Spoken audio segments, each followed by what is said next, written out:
에베소서 4장 32절입니다. 서로 인자하게 하며 불쌍히 여기며 서로 용서하기를 하나님이 그리스도 안에서 너희를 용서하심과 같이 하라. Be kind, 친절하게 사람들에게 해라고 합니다. 부드러운 마음으로 서로 용서하라고. 하나님이 우리를 용서하신 것처럼 용서하라고 사도 바울 선생님을 통하여 우리들에게 권면하고 있습니다. 할아버지와 손자가 어떤 한 사건에 대해서 토론을 했습니다. 손자가 이야기를 합니다. 할아버지, 제 마음속에 두 마리의 이리가 싸움을 해요. 하나는 분노에 가득 차서 복수해라, 복수해라 그렇게 이야기를 하고, 다른 하나는 사랑하고 용서하라. 그렇게 서로 내 마음속에 싸워요. 누가 이길까요? 이렇게 물어봤어요. 할아버지한테. 할아버지가 대답했습니다. 네가 누구에게 먹이를 주느냐에 달려있다. 복수나 용서. 누구에게 먹이를 줄까? 무엇을 생각하고 무엇을 선택하느냐에 따라서 결과가 크게 달라질 거다. 우리 마음속에 어떤 불합리한 일에 대한 그 복수하고자 하는 마음, 그대로 갚아주고자 하는 마음, 이런 마음이 생길 수 있고, 용서해라, 사랑하고 용서하라, 이런 마음이 생길 수 있는데, 우리가 어느 쪽을 선택하느냐에 따라서 그게 이제 점점 커지고 이긴다라고 하는 것인데요. 저는 오늘 창세기 50장에 있는 말씀으로 말씀을 나누려고 합니다. 창세기는 50장까지 있는데요. 1장 1절에 하나님이 세상을 창조하셨다. 창조로부터 시작되고, 창세기 50장 마지막 절에는 요셉이 죽어서 입관되었다라는 말씀으로 맞춰지는데요. 여기 창세기 50장 15절부터 21절에 있는 말씀을 좀 보려고 하는데요. 요셉의 형제들이 그 아비가 죽었음을 보고 말하되 요셉이 혹시 우리를 미워하여 우리가 그에게 행한 모든 악을 다 갚지나 아니할까 하고 요셉에게 말을 전하여 가로되 당신의 아버지가 돌아가시기 전에 우리에게 명하여 이르기를 너희는 이같이 요셉에게 이르라. 내 형들이 너에게 악을 행하였을지라도 이제 바라건대 그 허물과 죄를 용서하라 하셨나니 당신의 아버지의 하나님의 종들의 죄를 이제 용서하소서 하매, 지금 요셉의 형들이 이야기한 겁니다. 요셉이 그 말을 들을 때에 울었더라. 18절.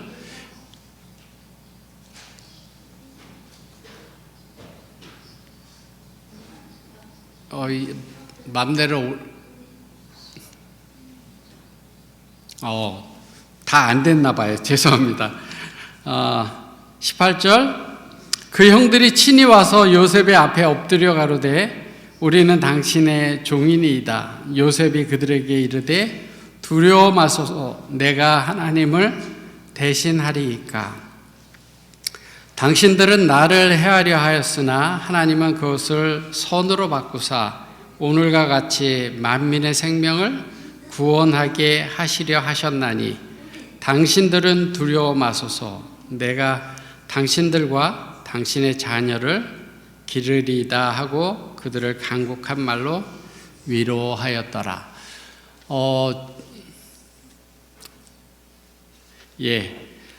제가 파워포인트를 해왔는데요.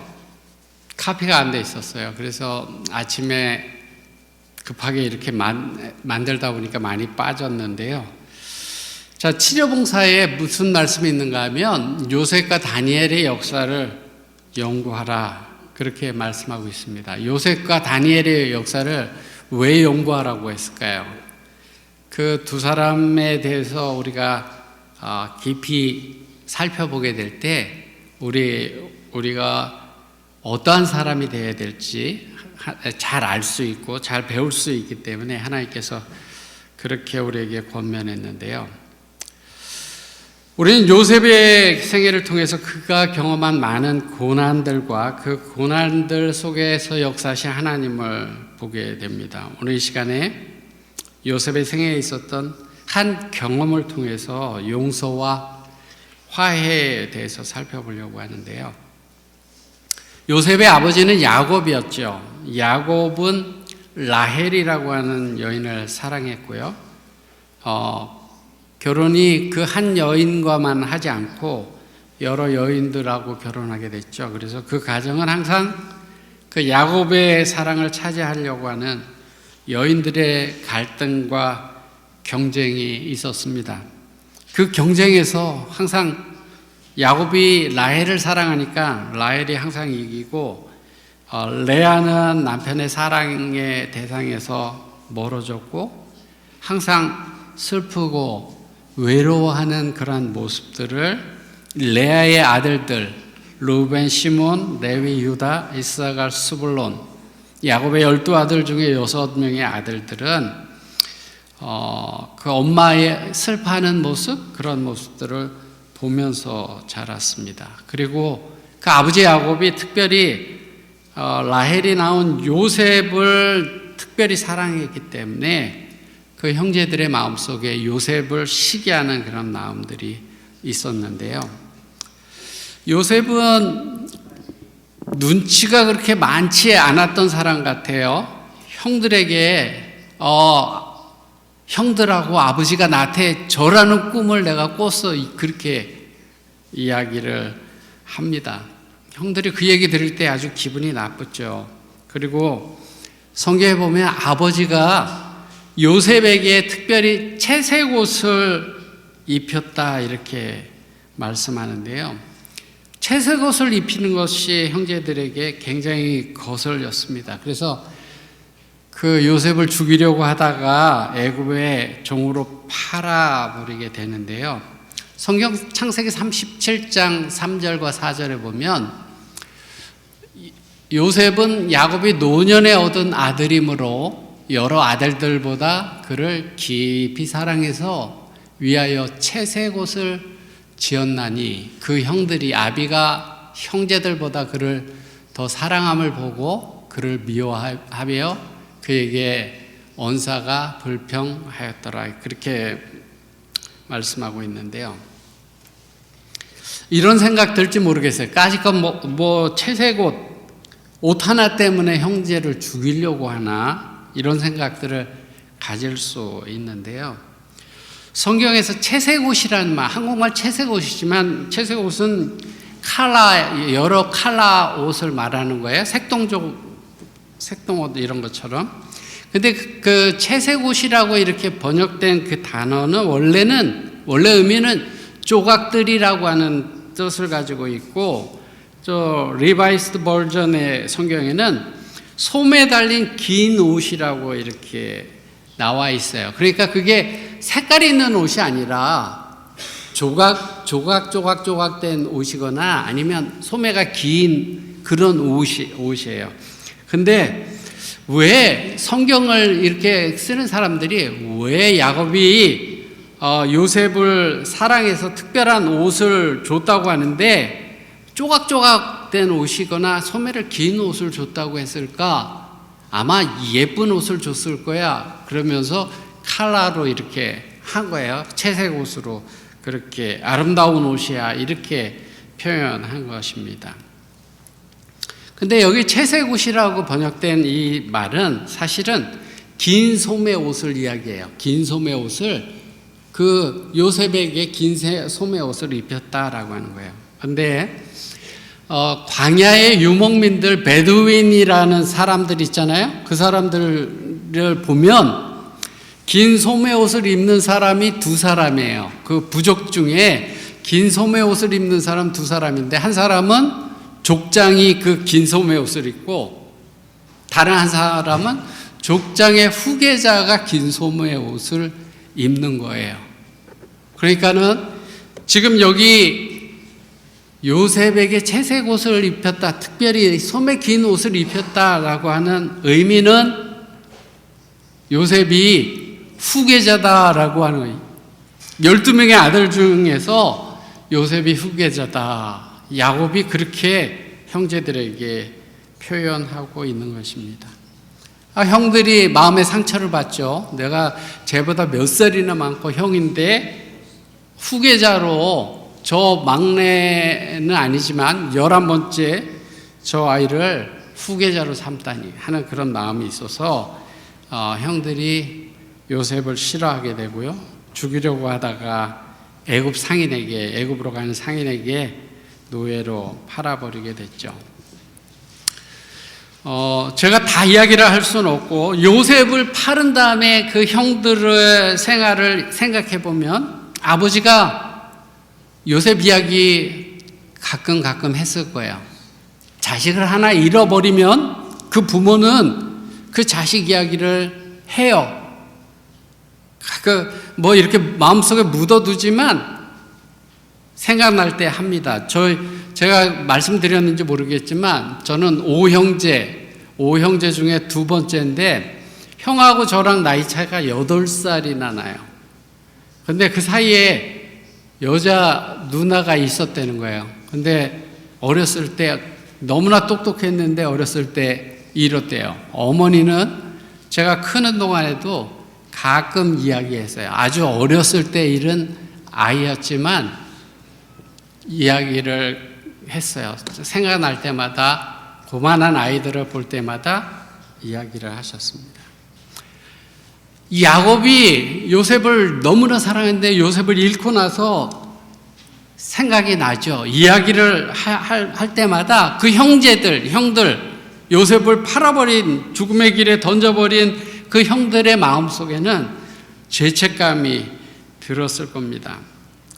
하나님의 사랑에 대해서 아버지가 얘기하면 그들이 자신의 죄를 지적하는 것 같아서 두려운 마음도 들었을 겁니다. 동네 사람들이 요셉 이야기를 하면 저 사람이 나를 의심하는 거 아닌가 이런 두려운 마음도 생기고 피하고 싶고 아마 그랬을 겁니다. 그리고 자신들이 잊으려고 하지만 눈물을 흘리면서 매달리던 요셉, 나를 살려줘 형 하면서 매달리던 그 요셉이 머릿속에서 지워지지 않습니다.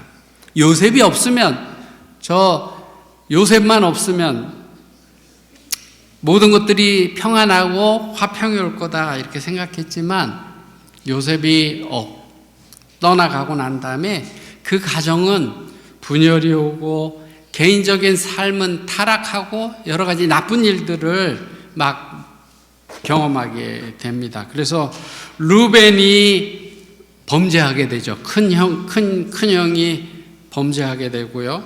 또 유다라고 하는 네 번째 그 아들도 그 아름답지 못한 일이 성경에 기록되어져 있고요.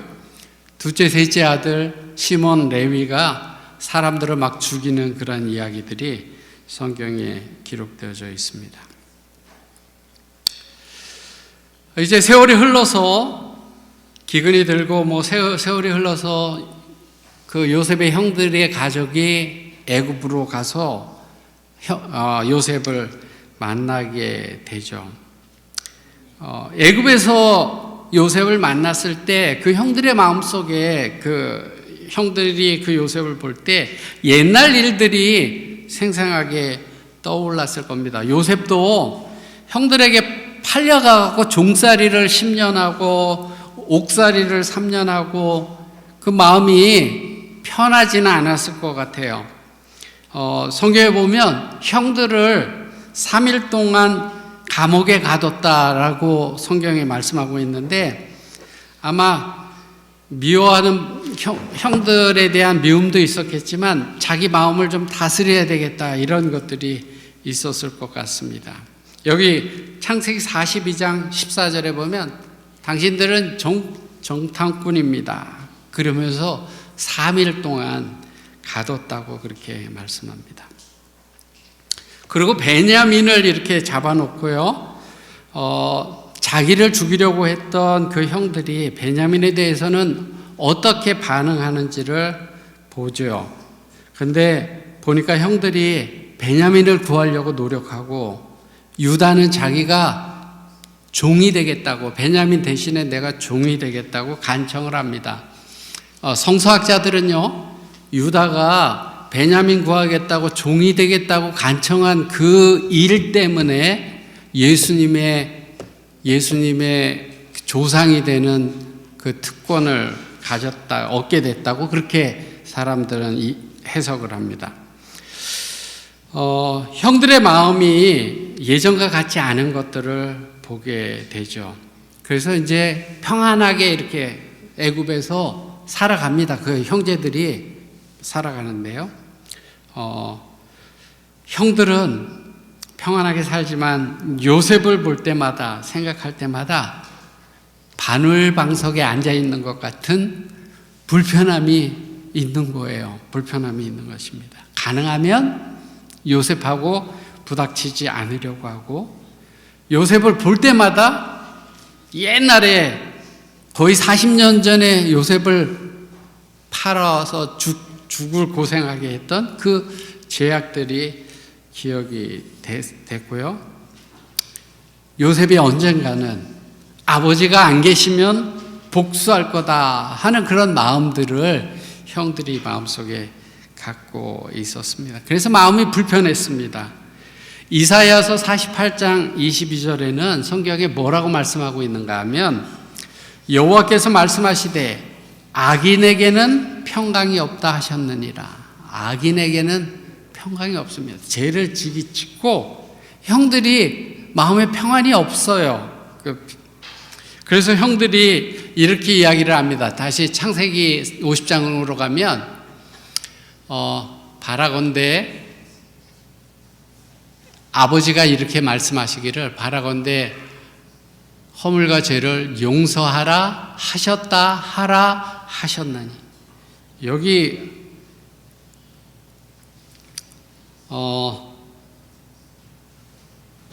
죄는 사람의 마음을 두려움의 포로로 만드는데요, 자유함을 상실하게 합니다. 하나님은 죄책감에 있는 그 요셉의 형들을 고치시기를 원하셨는데, 여기 보면 17절에 형들이 이야기하는 거예요. 요셉에게 아버지가 말씀하시기를 우리의 죄를 용서하라 하셨다, 그렇게 하라고 전하라고 했습니다. 이렇게 이야기를 하는 겁니다. 여기 한국말도 이상하죠. 죄를 용서하라 하셨다 하라 하셨나니. 요셉이 형들을 용서하라, 야곱이 요셉에게 부탁하셨다. 형들이 요셉에게 전하라고 야곱이 형들에게 말씀하셨다. 거꾸로 읽으면 야곱이 형들에게 말씀하시기를 형들이 요셉에게 전하라, 요셉에게 부탁하는데 형들을 용서하라, 이렇게 이야기를 했다. 아버지의 유언이라고 형들이 전하는데 진짜일까요? 아버지가 만약에 이런 부탁을 하고 싶었다면 요셉에게 직접 말했을 가능성이 큽니다. 그죠? 아마 아버지는 이런 거 별로 생각하지 않았을 거예요. 아마 이미 다 용서하고 한 가족이다 이렇게 생각하고, 요셉아 너 형들을 용서하라 이렇게 그런 생각도 하지 않았던 것 같아요. 그런데 죄 지은 형들은 마음에 두려움이 있는 거예요. 그래서 그렇게 이야기를 하는데요.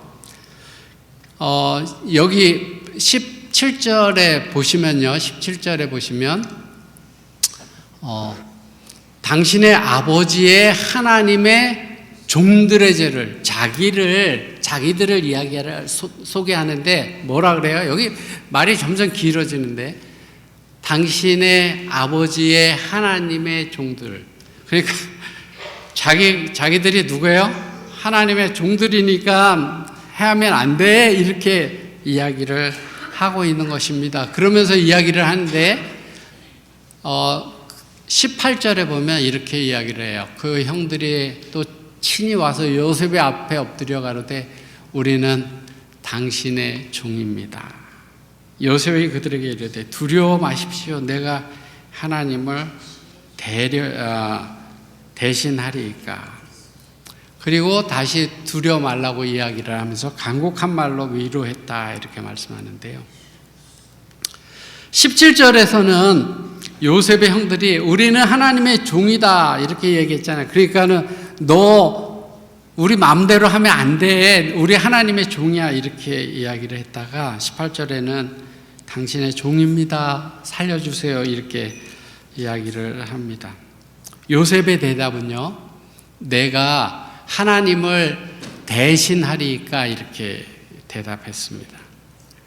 야곱은 답답해 이 하나님을 대신하리까라고 하는 말은요. 요셉도 이 말을 했지만 야곱도 이 말을 한 번 한 적이 있는데요. 야곱은 라헬이 야곱에게서 아들을 낳지 못할 때요. 그 투기에서 야곱에게 이야기하기를 나로 자식을 낳게 하라. 그렇지 아니면 내가 죽겠다. 이렇게 창세기 30장 1절에 이야기를 했습니다. 야곱이 라헬에게 노를 바라여 가로되 그대로 성태치 못하게 하시는 이는 하나님이시니 내가 하나님을 대신하겠느냐. 이렇게 30장 2절에 대답했습니다. 야곱은 답답해서 이야기한 거지만 요셉의 말은 너그러운 말이에요. 야곱의 표현은 내가 하나님이냐, 내가 어떻게 내 마음대로 자식을 낳을 수 있어 이렇게 이야기를 하는데 요셉의 표현은 하나님께서 하실 일인데 내가 어떻게 합니까? 이렇게 이야기를 하는 것입니다. 요셉은 인간의 모든 행사, 모든 일들이 하나님의 손 안에 있고 하나님이 역사의 주인이다 이렇게 고백하고 있는 것인데요.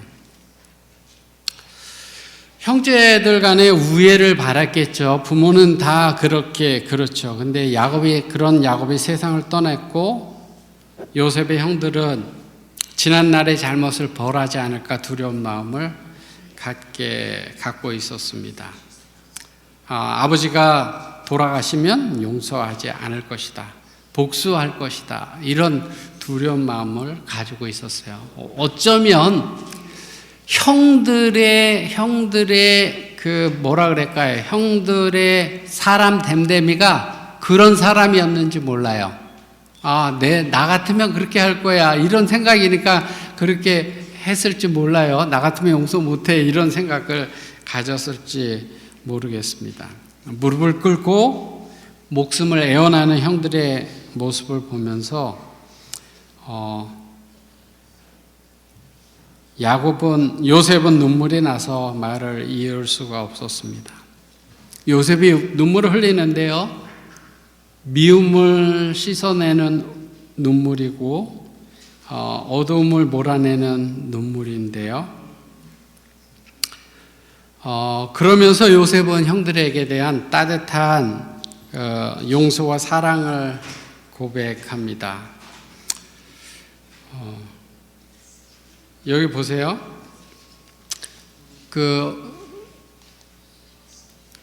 부자와 선지자에 제가 빨간 글자만 좀 볼게요. 형제들에 대한 요셉의 사랑은 깊고 이기심이 없는 것이었으나 그들은 그가 복수할 것이라는 생각을 품고 있었다고 생각하니 매우 고통스러웠다. 요셉은 그런 마음이 없어요. 그냥 용서하고 이전처럼 그렇게 사랑하는 마음을 갖고 있는데 형들의 마음은 복수할 거다. 이런 마음을 가지고 있는 거에 대해서 요셉이 마음이 아팠다 이렇게 말씀합니다. 그래서 17절에 그 말을 들을 때 요셉이 울었다 그랬고요. 21절에 간곡한 말로 위로했다 이렇게 말씀하고 있는데요.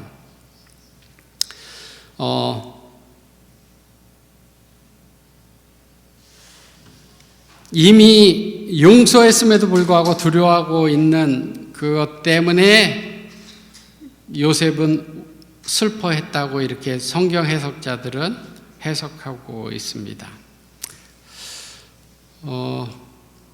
우리를 좀 생각해 볼게요. 우리를 좀 생각해 보면요.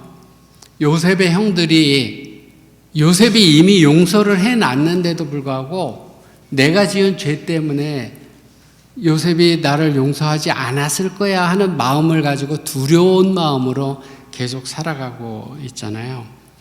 하나님이 우리를 용서하셨는데 우리 마음속에 요셉의 형제들처럼 하나님께서 내 죄를 용서하지 않으셨을 거야. 이런 마음을 우리가 가지고 있다고 한다면 요셉이 그 말을 들을 때 섭섭하죠. 나는 이미 용서하고 그냥 아무것도 다 잊어버렸는데 형들은 요셉이 언젠가 나를 복수할 거야. 우리를 복수할 거야. 이런 마음을 가지고 있다고 하는 것 자체에 요셉이 마음이 아픈데요. 하나님이 나를 벌하실 거야. 하나님이 이미 용서하셨는데 하나님이 나를 벌하실 거야. 이런 마음을 우리가 가지고 살아간다면 하나님 섭섭하게 하는 일이죠.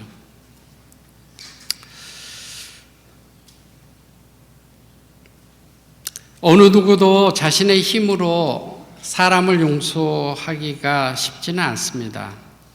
사람이 할 수 있는 것은요, 용서를 선택하는 것이고 그 선택이 하나님의 사랑이 흘러가는 통로가 되도록 하는 것입니다. 용서라고 하는 건요, 사랑의 가장 위대한 모습입니다.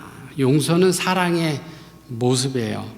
살인은 남을 죽이는 거지만 용서는 상대방을 위해 자신을 죽이는 거가 용서예요. 자기 자신이 아플지 모르지만 상대방을 살리기 위해서 내 자신이 아픈 것을 감수하는 것, 그것이 용서입니다. 용서가 이루어진 곳에는 아름다움이 있고 화평이 있고 행복이 있습니다. 요셉의 가정이 그 용서를 통해서 회복되는 그런 광경은 우리에게 많은 교훈을 주는데요. 우리가 살아가면서 이런 이야기를 할 때가 있습니다. 나에게 상처 주고 미안하다는 사과 한마디도 하지 않는 사람을 어떻게 용서합니까? 그 사람이 잘못했다고 하기 전까지는 절대 용서 못합니다. 이렇게 말할 때가 있습니다. 근데 만약 우리가 진정한 그리스도인이라면요, 이런 말 하기 전에 예수님께서 우리에게 베푸신 용서의 사건을 기억해야 합니다. 예수님께서 달란트 빚진 자와 데나리온 빚진 자 이야기를 하면서요, 너희가 얼마나 많은 것들을 용서받았는데 다른 사람들을 용서하지 못하느냐 이렇게 말씀하셨습니다. 우리가 해야 할 일은 예수님께서 말씀하시기를요, 오직 70번씩 7번이라도 용서하라 이렇게 말씀합니다. 용서하는 건요, 한도가 없다고 이렇게 말씀하셔요. 사랑을 하는 것도 한도가 없습니다.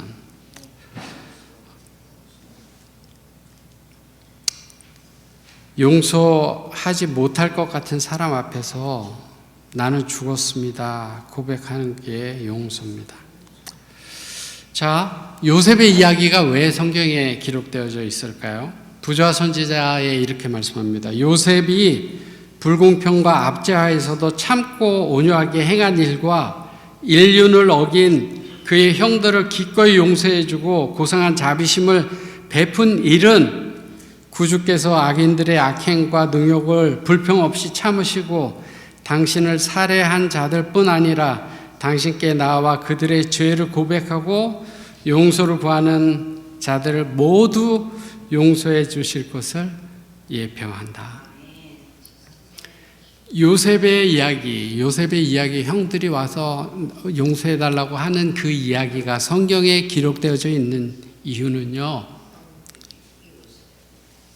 예수님께서 사람들을 요셉처럼 용서해 주신다라고 하는 것들을 보여주시기 위해서. 그래서 요셉은 사실은 예수님을 표상하는 인물이에요. 그가 팔려간 그 그 액수나 그가 행한 그러한 것들을 보면 그가 예수님을 나타내는 것인데요. 요셉이 그의 친형들에 의해서 이방인에게 팔려간 것처럼 그리스도께서는 제자들 중 한 사람에 의해서 원수들에게 팔려갔고요. 요셉이 결백 때문에 거짓으로 고소당하고 투옥당한 것처럼 예수님께서 그의 의로운 생애가 죄에 대해서 견책하기 때문에 멸시와 거절을 당했습니다. 요셉이 불공평과 압제하에서도 참고 온유하게 행한 일과 인륜을 어긴 그의 형들을 용서해주고 자비심을 베푼 것은 구주께서 악행과 능욕을 불평 없이 참으시고 당신을 죽이는 사람들뿐만 아니라 용서를 구하는 모든 사람들을 용서해 준다라고 하는 것을 우리에게 보여주고 있습니다. 요셉의 이야기는 예수님께서 우리를 이미 용서하셨다라고 하는 것을 보여주는 모형이다라고 하는 사실이에요. 시편 기자는 이렇게 이야기를 했습니다. 동이 서에서 먼 것 같이 우리 죄악을 하나님께서는 우리에게서 멀리 옮기셨다. 그래서 보이지도 않게 생각나지도 않게 하셨다. 이렇게 말씀하고 있고요. 미가 선지자를 통해서 이렇게 말씀했습니다. 주와 같은 신이 어디 있습니까? 주께서는 죄악을 사유하시며 그 기업에 남은 자의 허물을 넘기시나. 죄악을 사유하시고 노를 품지 아니하신다 이렇게 말씀하십니다. 또 한 말씀 보면요. 이사야서에 나는 너의 허물을 도말하는 자니 너의 죄를 기억지 아니하리라. 주님은 우리의 죄를 기억하지 않습니다. 죄가를 멀리 옮기시고 죄를 기억하지 않는다 이렇게 말씀하십니다. 요셉이 형들을 완전히 용서하고 잊어버리고 있는 것처럼 하나님께서 우리 죄를 다 잊고 용서하고 잊어버리고 계신데요. 요셉의 형들이 내 죄를 용서 안 했으면 어떡하지 하고 두려워하는 마음으로 요셉 앞에 서게 될 때 마음이 불편하고 힘들죠. 요셉은 그렇게 하기를 원하지 않아요. 그냥 이전처럼 자유롭게 형제로 살아가기를 원합니다. 하나님께서 우리에게 원하시는 것은 너 옛날에 죄 졌지 내가 그거 기억하고 있어 이것이 아니라 모든 죄를 용서하시고 잊어버리신 그 하나님께 나아오기를 하나님께서 원하십니다.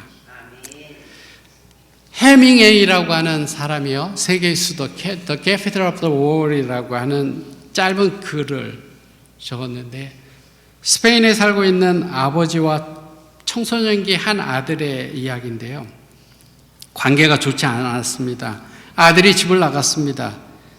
아버지는 떠난 아들을 찾기 시작했지만 찾을 수가 없었습니다. 그래서 마드리드 신문에 광고를 냈습니다. 아들의 이름은 파코였는데요. 흔한 이름이 한국 이름으로 영수, 영철 뭐 이런 것처럼 흔한 이름입니다. 사랑하는 파코야, 언제 12시에 마드리드 신문사 앞에서 만나자구나. 너의 모든 것을 용서했고 나는 너를 사랑한다. 그날 신문사 앞에 파코라는 이름을 가진 사람이 800명이나 되는 사람들이 모여들었다라고 기록하고 있어요. 모두가 용서받기를 원하는 청소년들이었습니다. 세상에 겉으로 보이는 것처럼 그렇게 보이는 것보다 훨씬 더 상처받은 사람들이 많이 있습니다. 하나님은 그들의 상처를 용서하시고 회복시키시기를 원하셔요. 나는 이미 용서했다. 내게로 와서 자유 누려라 이렇게 말씀하십니다. 그런데 아직도 죄책감을 가지고 살아가고 있는 많은 사람들이 있어요. 골로새서 3장 13절과 14절에는 우리에게 이렇게 권면합니다. 서로 용납하여 피차 용서하되 주께서 너희를 용서한 것 같이 너희도 그리하라. 우리의 삶 속에 용서가 없으면 우리는 평안한 삶을 누리기 어렵습니다. 용서하지 않으면요, 미워하는 마음을 가지고 있으면 내 마음이 평안하지 못합니다. 용서받지 못한 사람도 무엇인가 쫓기고 피곤한 삶을 살아갑니다. 용서하지 못한 사람이나 용서받지 못한 사람이나 평안한 삶을 살아갈 수 없습니다. 고통 중에 살아가게 됩니다. 우리는 하나님 앞에 용서받은 죄인으로 우리가 용서받을 수 없는 그 큰 것을 용서받은 사람들로서 우리 주변에 있는 사람들, 혹시 나에게 잘못할 때 우리가 기꺼이 용서할 수 있는 그런 사람들이 됐으면 좋겠습니다. 그럴 때 우리 마음에 천국이 찾아오게 됩니다. 여러분들, 제가 이제 말씀을 마치면서요, 한 가지만 부탁드립니다.